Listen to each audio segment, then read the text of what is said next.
The human heart is more powerful than most of the world is aware of, and probably more powerful than we're even capable of imagining. Ancient spiritual traditions have outlined this for thousands of years, and now science is catching up and it's starting to prove that, maybe they were onto something. So, not a lot of people know this, but in 1991, scientists discovered that the human heart has a neural network.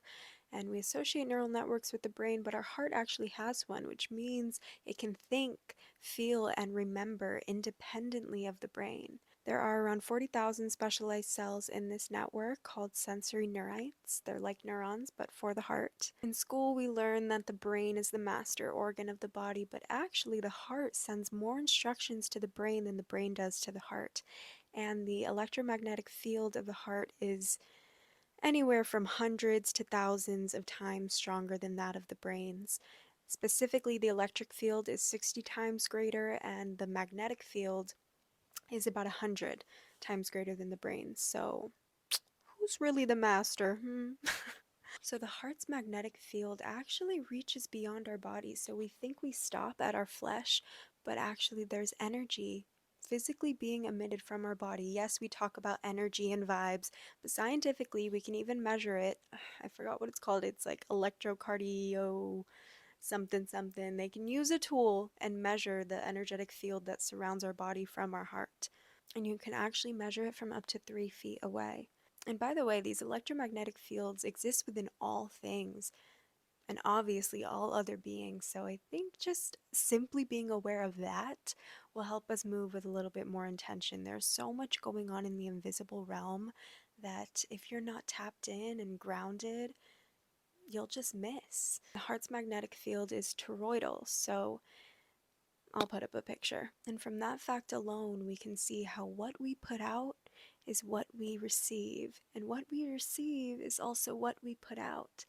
And we see just through the shape of the heart's magnetic field how manifestation is a reality, and how positive and negative cycles work. How, when let's say you choose to be grateful and you put that energy out there, and let's say it leaks into your friendship, and then that good friendship feeds you, and then you are more grateful, and that positive reactionary cycle happens. And let's say you drink away the pain, and then you feel hungover, and bodily you don't feel healthy, so you want to distract yourself more, and you're filled with worry. So, guess what? You're going to go drink again and distract yourself from the pain even more. And it shows the cyclical energy of our nature. The heart is one of the biggest mysteries, and actually, scientists don't know what triggers the first heartbeat when we are creating a baby in our womb. But a lot of this information I'm getting from this podcast with Greg Braden on Know Thyself.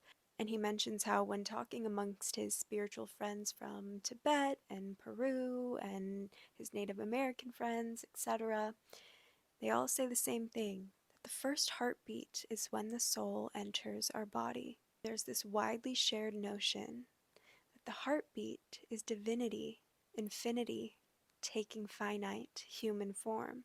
Like I said in the beginning, to our heart being a bridge from the spiritual realm to earth, to the human realm. Greg Braden talks about how one of the highest forms of mastery in this human experience is heart brain coherence. It's unifying these two separate neural networks into a powerful singular entity, into one potent system. There is a nonprofit organization called the Heart Math Institute, which Greg Braden does a lot of work with.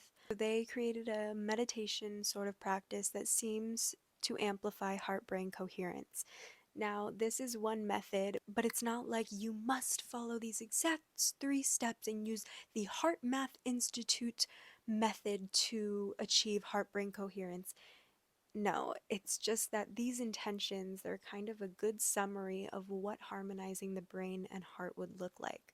And these are the steps. First, it's a shift in focus from the external world to your internal world, the basis of really any meditation. And then second step is calmer breath, specifically exhaling longer than inhaling. And then the third step is shifting your focus to a positive feeling such as gratitude. And I would say that's a pretty basic meditation visualization method. But they've done a lot of research on people who have done this method for a minimum of 3 minutes, and they found many benefits that come with it. One is the SIGA, which is the first level of immune response that lives in the lining of the mouth, is strengthened more than a lot of antibiotics do for us. It awakens longevity enzymes and heals stress on a molecular level, especially from external factors like high processed foods, pollutants, etc., which is insane. One of the benefits I was most intrigued by was that it increased DHEA levels by over 100%. DHEA is basically a precursor hormone of all the sex hormones in male and females. So it is the original form of a hormone that then gets turned into estrogen, testosterone, etc. So increased levels of DHEA leads to better libido, better skin, better immunity, just a whole array of health benefits because our hormones are a fundamental building block in the health of our body, but also in our perception. And of course, perception creates thought, creates action. Perception guides our reality. So these increased DHEA levels are synonymous with living simply a more fulfilling life. And it also decreased cortisol levels by 23%. So this was from a 3-minute meditation practice and setting your awareness to your heart and to a positive feeling for 3 minutes. That's how powerful we are, okay? And we're able to self regulate, reverse damage in our cells, prevent damage in our cells, and also bring goodness to our body, not just defend us from harm, but also bring so much good. An increase in DHEA levels was also associated with a feeling of warm-heartedness, which is really interesting. The ability to heal our own bodies is nothing short of a divine gift. We have this amazing opportunity in time right now to unify the spirituality and science behind concepts like these. You know, we tend to put lines between things and boxes around things, and I think we need to start shifting those lines into connection pathways and see how things work as a web instead of separate shapes. Like the toroidal field of the magnetic field of our heart, the spirituality and the science feed each other. They stem from each other, they complement each other. They're not separate. We created those lines as small, dumb little humans, okay? They're all in existence. They're all at play in this dance, in this song. This goes beyond a health hack and reaping physical benefits.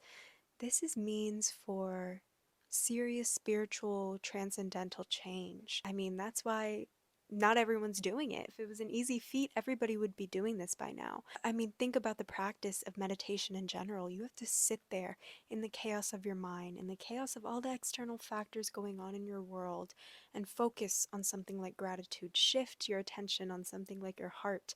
Calm your breathing when there's so much running through you. It's a scary unveiling of your true self. It's this sort of death and rebirth of who you are. I mean, that's the only way things actually change from the root, right? And like I said, it's no easy feat, but that's what makes it so important.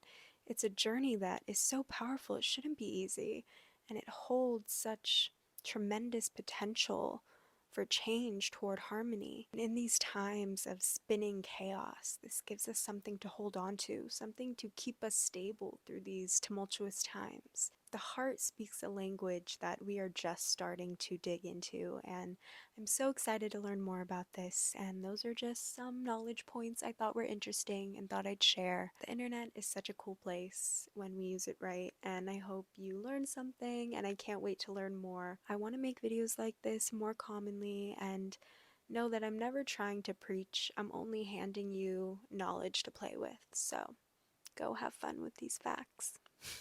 Love you. Bye.